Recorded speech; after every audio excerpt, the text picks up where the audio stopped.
আজ আমরা যে বিষয়টি নিয়ে আলোচনা করব সেটা হচ্ছে নিউরন। নিউরন বা স্নায়ুকোষ নিয়ে কিন্তু আজ আমরা এই ক্লাসে ফুল ডিটেলস সম্বন্ধে জানবো। তার আগে জেনে নেই যে নিউরন বা স্নায়ুকোষটা কোথায় থাকে। আমরা জানি যে আমাদের কেন্দ্রীয় স্নায়ুতন্ত্র সাধারণত দুটি অংশ নিয়ে গঠিত। প্রথমত কি হচ্ছে না, কেন্দ্রীয় স্নায়ুতন্ত্র কিন্তু প্রথমত মস্তিষ্ক ও সুষুম্না কাণ্ড নিয়ে গঠিত। মস্তিষ্ক ও সুষুম্না কাণ্ড নিয়ে গঠিত। এই মস্তিষ্ক ও সুষুম্না কাণ্ডের মধ্যে যদি 100% যদি সেল থাকে, 100% যদি যে সমস্ত কোষগুলি থাকে, সেই 100% এর মধ্যে 10% থাকে কিন্তু আমাদের নিউরন। নিউরন তাহলে 10% থাকে, আর 100% এর মধ্যে 90%ই কিন্তু নিউরোগ্লিয়া কোষ থাকে। নিউরোগ্লিয়া কোষগুলি থাকে। তাহলে আমরা কি জানলাম যে আমাদের যে স্নায়ুতন্ত্র সিস্টেমটি রয়েছে তার মধ্যে যে কেন্দ্রীয় স্নায়ুতন্ত্রে তাহলে দুটো পার্ট, প্রথমত হচ্ছে মস্তিষ্ক আর দ্বিতীয়টি হচ্ছে সুষুম্না কাণ্ড। এই যে কেন্দ্রীয় স্নায়ুতন্ত্রটা রয়েছে, এই কেন্দ্রীয় স্নায়ুতন্ত্রের টোটাল যদি আমরা 100% যদি কোষগুলো থাকে, সেই 100% এর মধ্যে আমাদের কিন্তু 90% থাকে নিউরোগ্লিয়া কোষ আর 10% থাকে কিন্তু নিউরন অর্থাৎ স্নায়ু কোষগুলি থাকে। প্রথমত আমরা তাহলে নিউরন যে সেই নিউরনটি কি আমরা জানবো এবং নিউরনের গঠনগুলি সম্বন্ধে জানবো। এই নিউরনটা কি? নিউরনকে বলা হচ্ছে স্নায়ুতন্ত্রের গঠনগত ও কার্যগত উপাদান। এই নিউরন কোষদেহ ও সকল প্রকার প্রবর্ধক নিয়ে গঠিত স্নায়ুতন্ত্রের গঠনগত ও কার্যগত একককেই বলা হচ্ছে কিন্তু নিউরন বা স্নায়ুকোষ। নিউরন বা স্নায়ুকোষ। এই নিউরন বা স্নায়ুকোষের আমরা গঠনগুলো দেখে নেব। নিউরন বা এই নিউরনে কি কি গঠনগুলো রয়েছে এবং কোনগুলো কি কি কাজ করে থাকে। তার আগে আমরা স্নায়ুতন্ত্রের কাজটা একটু জেনে নিই। স্নায়ুতন্ত্র কিন্তু প্রধানত আমাদের যে স্নায়ুস্পন্দনগুলি রয়েছে সেই স্নায়ুস্পন্দনগুলিকে কিন্তু এক নিউরন থেকে অপর নিউরনে প্রেরিত হয়। ওই নিউরনের সাহায্যে কিন্তু স্নায়ুস্পন্দনগুলো এক জায়গা থেকে অপর জায়গায় স্থানান্তরণ বা প্রেরিত হয়ে থাকে।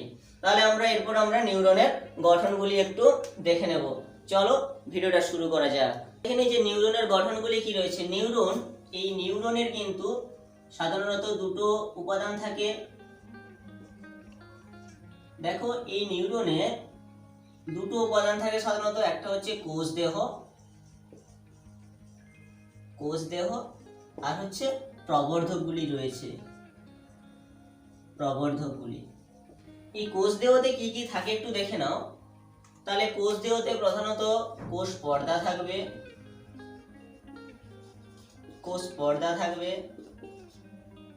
দ্বিতীয়ত কোষ যেহেতু আছে, এই নিউরন যেহেতু একটি কোষ, আমাদের যে সমস্ত যে কোষগুলি থাকে সেই কোষগুলি যে সমস্ত কোষাঙ্গাণুগুলি থাকে সেই সমস্ত কোষাঙ্গাণুগুলো কিন্তু এই নিউরনে থাকবে। শুধু ব্যতিক্রমী কিন্তু এই নিউরনে কিন্তু সেন্ট্রোজোম থাকে না, তাই নিউরন কিন্তু বিভাজিত হতে পারে না। আর যদিও সেন্ট্রোজোম থেকে থাকে তো তবে সেই সেন্ট্রোজোম কিন্তু অনুন্নত হয়, তাই এই নিউরন কিন্তু বিভাজিত হতে পারে না সেন্ট্রোজোম না থাকায়।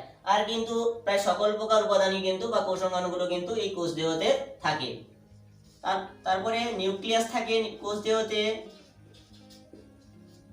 নিউক্লিয়াস, তারপর হচ্ছে সমস্ত কোষাঙ্গাণুগুলো। এই কোষাঙ্গাণুগুলো যেগুলো বললাম যে সেন্ট্রোজোম বাদ ব্যতীত আর অন্যান্য যে সমস্ত কোষাঙ্গাণুগুলো রয়েছে সেইগুলো কিন্তু এই কোষদেহতে থাকে। দেখো এই কোষদেহতে কিন্তু নিউরোফাইব্রিল গুলো কিন্তু থাকে। নিউরোফাইব্রিল।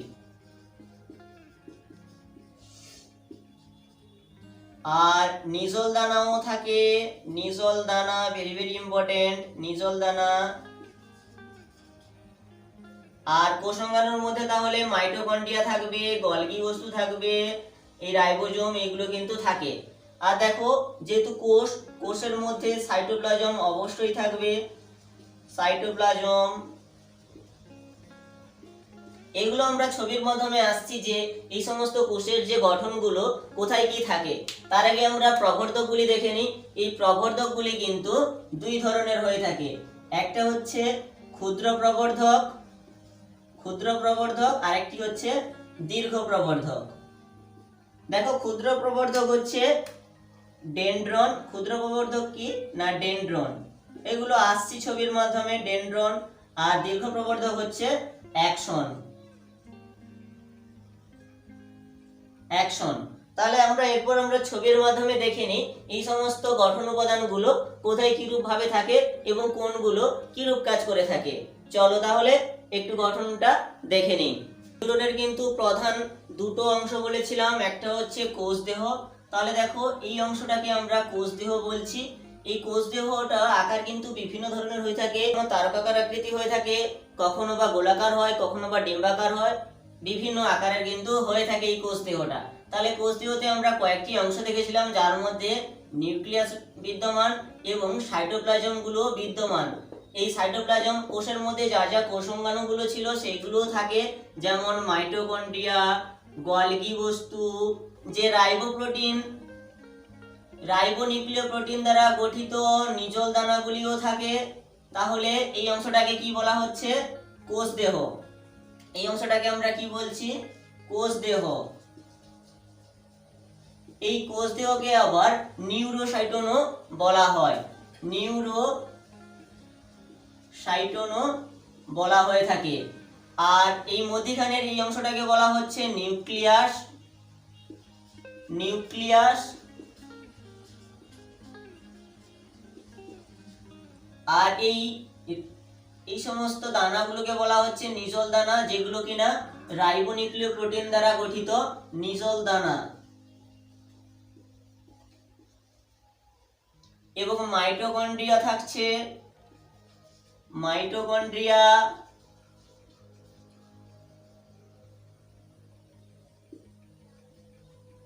গোলগি বস্তু,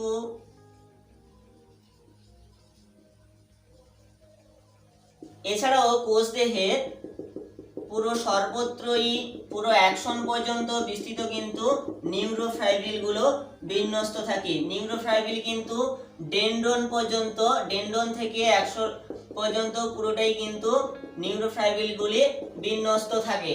এবার দেখো যে এবার আমরা কোষ দেহ ব্যতীত যে প্রবর্ধকগুলি রয়েছিল, দুটো প্রবর্ধক জেনেছিলাম, একটি হচ্ছে ডেনড্রন, এইগুলোকে বলা হচ্ছে ডেনড্রন, এইগুলোকে বলা হচ্ছে ডেনড্রন।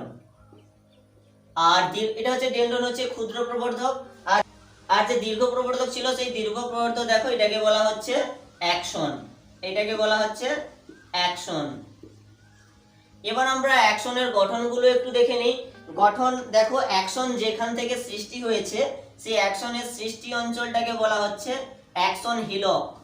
এই অ্যাকশনের সৃষ্টি অঞ্চলটাকে বলা হচ্ছে অ্যাকশন হিলক অঞ্চল। এই অ্যাকশন হিলক থেকে উৎপন্ন একেবারে নিউরনের যে শেষ প্রান্ত, যেটাকে বলা হচ্ছে প্রান্তবুরুষ, এটাকে বলা হচ্ছে কি তাহলে? প্রান্তবুরুষ, একেবারে শেষ অংশ প্রান্তবুরুষ। এই আসছি পরের দিকে। তাহলে এই পুরো অংশটাকে অ্যাকশন বলছি। এই যে অ্যাকশন হিলক থেকে উৎপন্ন প্রান্তবুরুষ পর্যন্ত বিস্তৃত ওই অঞ্চলটাকে বলা হচ্ছে দেখো অ্যাক্সোলেমা, অ্যাক্সোলেমা। তারপরে চলে আসছি, দেখো এই যে এই পুরো অ্যাকশনের কিন্তু আবরণ থাকে, এই অ্যাক্সোলেমার উপরে কিন্তু কিছু কিছু আবরণগুলি থাকে। প্রথম যে আবরণটি সেটাকে বলা হচ্ছে দেখো মায়োলিন শীথ।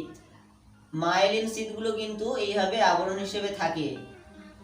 দেখো আমি সাধারণত দুটি মায়োলিন শীথ দিয়ে দেখাচ্ছি, এরকম কিন্তু অসংখ্য মায়োলিন শীথের সৃষ্টি হয়। তিনটি দেখানো হলো মায়োলিন শীথ। তাহলে এই অংশটাকে কি বলা হচ্ছে? মায়োলিন শীথ।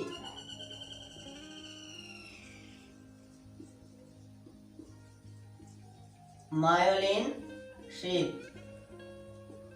এবার দেখো এই মায়োলিন শীথ এই পুরো অ্যাকশন হিলক থেকে পুরো প্রান্তপুরুষ পর্যন্ত মায়োলিন শীথকে কিন্তু আবরক হিসেবে একটি আবরণ থাকে। এই অ্যাকশন হিলক থেকে উৎপন্ন পুরো প্রান্তপুরুষ পর্যন্ত যে আবরণটি দেখা যায় সেই আবরণটিকে বলা হচ্ছে নিউরেলেমা।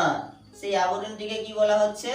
নিউরেলেমা। এটা তাহলে উৎপত্তি কোথায়? অ্যাকশন হিলক থেকে উৎপন্ন একেবারে প্রান্তপুরুষ পর্যন্ত বিস্তৃত যে আবরণটা, সেই আবরণটাকে বলা হচ্ছে নিউরেলেমা। তাহলে এই আবরণটার নাম কি পেলাম? তাহলে এই আবরণটাকে বলা হচ্ছে নিউরেলেমা। নিউরেলেমা। দেখো এই মাইলিন শীটের মধ্যখানে কিন্তু সোয়ান কোষগুলো অবস্থান করে। এইখানে যে কোষগুলি অবস্থান করে সেই কোষগুলিকে কি বলা হচ্ছে? সোয়ান কোষ। এই কোষগুলিকে কি কোষ বলা হচ্ছে? সোয়ান কোষ।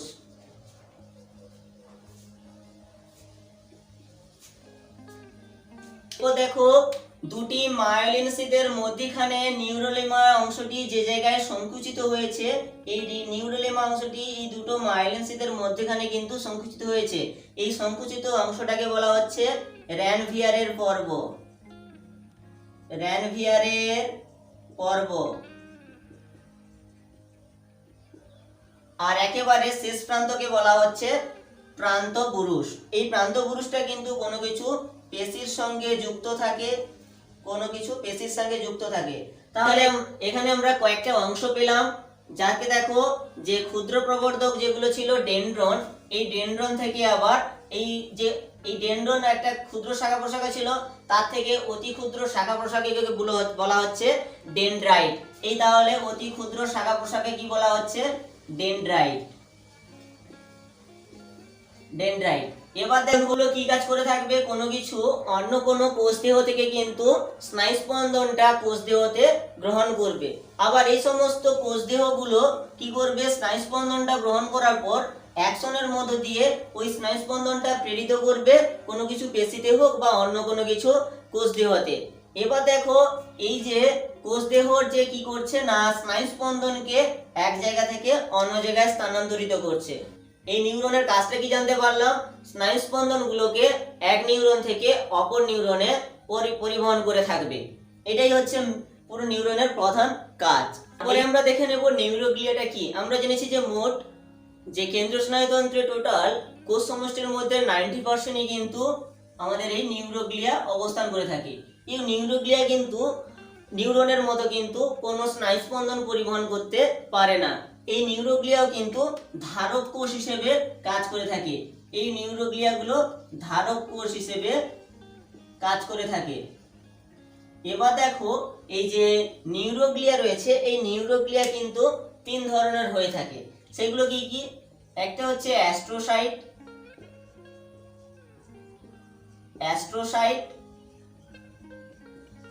দ্বিতীয়ত হচ্ছে অলিগোডেন্ড্রোগ্লিয়া।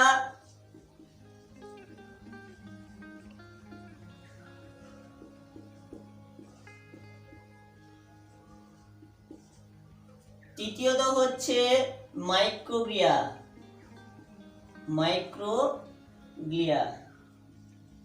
তাহলে নিউরোগ্লিয়া তাহলে তিন ধরনের জানতে পারলাম। একটা হচ্ছে অ্যাস্ট্রোসাইট, আরেকটা হচ্ছে অলিগোডেন্ড্রোগ্লিয়া, আরেকটা হচ্ছে মাইক্রোগ্লিয়া। এগুলো দেখো আমরা একটু জাস্ট একটা ছবির মাধ্যমে এই যে তিনটে ডিফারেন্ট গুলো আমরা বের করার চেষ্টা করব। এবার দেখো অ্যাস্ট্রোসাইট। এই অ্যাস্ট্রোসাইটটা কিন্তু কেমন হয়ে থাকে? তারকাকার আকৃতি হয়ে থাকে। তারকাকার আকৃতি এই অ্যাস্ট্রোসাইট হয়ে থাকে। আর অলিগোডেন্ড্রোগ্লিয়া কিন্তু স্বল্প প্রবর্ধক যুক্ত হয়ে থাকে। স্বল্প প্রবর্ধক যুক্ত হয়ে থাকে।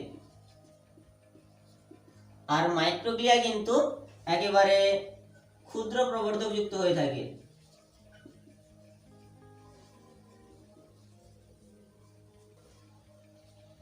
দেখো প্রথমত আমরা অ্যাস্ট্রোসাইটের যে গঠনটা সেটা দেখে নেব। এদের কোষ দেহটা কেমন হয়ে থাকে না, কোষ দেহটা কিন্তু তারকাকার আকৃতি কোষ দেহ হয়ে থাকে এবং এই কোষ দেহ থেকে কিন্তু বিভিন্ন প্রবর্ধকগুলি সৃষ্টি হয়েছে। এই প্রবর্ধকগুলি কিন্তু সৃষ্টি হয়েছে।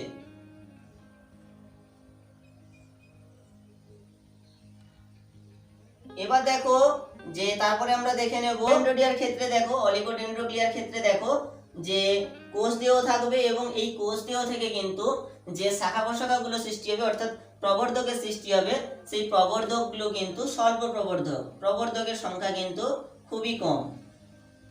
প্রবর্ধকের সংখ্যা কিন্তু খুবই কম হয়ে থাকে।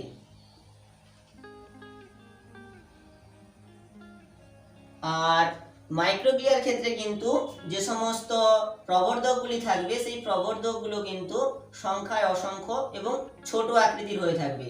সেই প্রবর্ধকগুলি কিন্তু এগুলো যেমন স্বল্প প্রবর্ধক ছিল, কম প্রবর্ধক ছিল, এখানে কিন্তু তা নয়, এখানে কিন্তু প্রবর্ধকগুলি অনেক হবে, কিন্তু সেগুলো স্বল্প বা ছোট আকৃতির হবে, ক্ষুদ্রাতি ক্ষুদ্র আকৃতির এখানে প্রবর্ধকগুলি দেখা যায়।